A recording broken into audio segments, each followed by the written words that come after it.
Everyone, तो आज हमारा इंटरनेशनल इकोनॉमिक्स सीरीज़ का डे 21 है। इंटरनेशनल ट्रेड में सिर्फ थ्योरी नहीं होती है, पावरफुल मॉडल्स भी हैं जो एक्सप्लेन करते हैं कि कंट्रीज ट्रेड आखिर करती क्यों हैं। आज सिर्फ 1 मिनट में हम 4 कॉन्सेप्ट्स को पढ़ेंगे।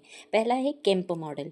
1962 में इकोनॉमिस्ट मोरे केम्प ने एक पावरफुल आइडिया दिया था। उन्होंने बोला कि अगर फ्री ट्रेड से किसी को भी लॉस हो रहा है ना, तो गवर्नमेंट उसको कंपनसेशन ट्रांसफ़र कर देगी। इससे क्या होगा, फ्री ट्रेड के बाद भी सब लोग बेटर ऑफ हो सकते हैं। इसीलिए केम्प मॉडल को पेरेटो इम्प्रूवमेंट भी कहते हैं।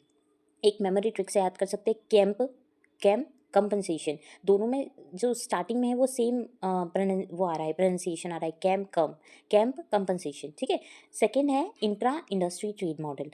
1975 में ग्रूबल और लियोड ने एक्सप्लेन किया कि कंट्रीज सिर्फ डिफरेंट प्रोडक्ट ही ट्रेड नहीं करती है, कभी कभी सेम इंडस्ट्रीज के प्रोडक्ट भी ट्रेड होते हैं।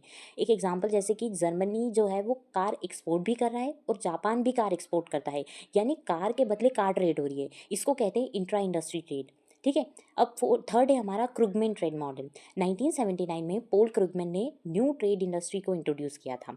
उन्होंने बताया था कि ट्रेड सिर्फ कंपैरेटिव एडवांटेज से नहीं होता है, ट्रेड होता है दो और मेन रीजन से। एक तो इकोनॉमीज ऑफ स्केल, दूसरा प्रोडक्ट डिफरेंशिएशन। इसीलिए सिमिलर कंट्रीज भी ट्रेड करती हैं। फोर्थ है हमारा फेलवे मॉडल। 1981 में रॉड फेलवे ने बताया था कि ट्रेड में सिर्फ प्रोडक्ट ही डिफरेंट नहीं होते, क्वालिटी भी डिफरेंट होती है। एक कंट्री हाई क्वालिटी कार को एक्सपोर्ट कर रही है और उसके बदले क्या कर रही है, लो क्वालिटी कार को इंपोर्ट कर रही है। मतलब यहाँ पर डिफरेंस क्या आ रहा है, क्वालिटी का डिफरेंस आ रहा है ना। इसी को कहते हैं वर्टिकल प्रोडक्ट डिफरेंशिएशन। बहुत बार एग्जाम में पूछा जाता है कि फेलवे मॉडल कौन से प्रोडक्ट डिफरेंशिएशन पे काम करता है, वर्टिकल, हॉरिजॉन्टल, इस टाइप से ऑप्शंस रहते हैं। तो हमेशा याद रखना है कि जो फेलवे मॉडल है वो वर्टिकल प्रोडक्ट डिफरेंशिएशन की बात करता है। आज हमने 4 इंपॉर्टेंट मॉडल्स को समझा। कल के लेक्चर में हम नए 4 कॉन्सेप्ट्स को समझेंगे। अगर आपको ये सीरीज़ पसंद आ रही है तो प्लीज़ आप मेरे चैनल को सब्सक्राइब करिए, ताकि आपको इसी तरह के इंटरेस्टिंग कॉन्सेप्ट्स एक ही वीडियो में पता चल सके।